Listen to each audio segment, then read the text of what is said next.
Hello everyone, चलिए आज देखते हैं सिंथेसिस ऑफ आइब्यूप्रोफेन।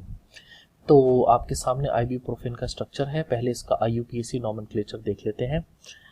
इसमें है सबसे पहले सेकंड पोजीशन बात कर रहा है इसकी। ये असल में एक फिनाइल प्रोपियोनिक एसिड डेरिवेटिव है। तो प्रोपेनोइक एसिड आपको यहाँ पर मिलेगा ये 1, 2 एंड 3, यानी कि ये 3 कार्बन वाला, पहला कार्बन ये है, दूसरा कार्बन ये है, तीसरा कार्बन ये है। तो ये प्रोपेनोइक एसिड है।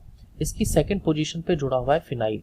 तो वो कह रहा है कि पहले आप सेकंड पोजीशन को कंसीडर करेंगे, फिर जो सेकंड पोजीशन पर सब्स्टिट्यूएंट है यानी कि ये जो फिनाइल है इसकी फोर्थ पोजीशन को कंसीडर करेंगे।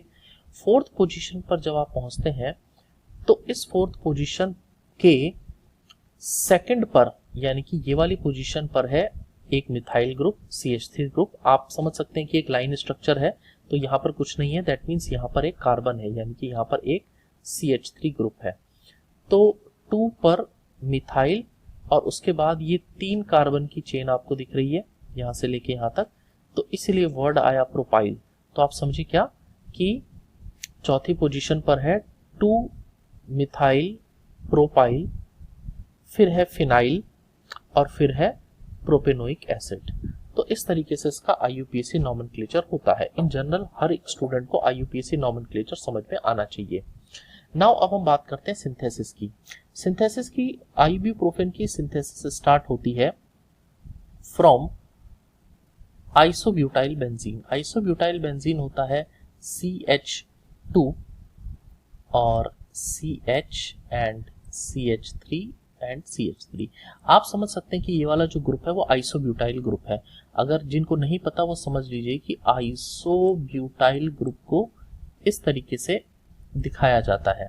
आइसोब्यूटाइल ग्रुप का 2 CH3 और ये दोनों CH3 से डायरेक्ट एक CH जुड़ा हुआ है और उसके बाद एक CH2 ग्रुप जुड़ा हुआ है। ये आइसोब्यूटाइल ग्रुप है क्योंकि इसमें 4 कार्बन है।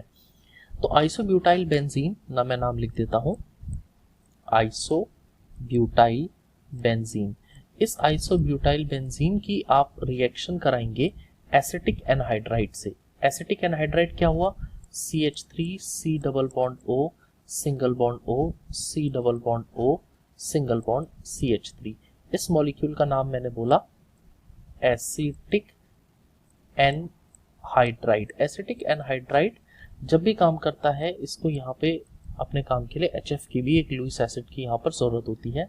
एसिटिक एनहाइड्राइड बेसिकली एक एसिटाइलेटिंग एजेंट है जिसका काम है इस एसिटाइल ग्रुप को डोनेट करना। ठीक है, तो ये इससे हमें एक एसिटाइल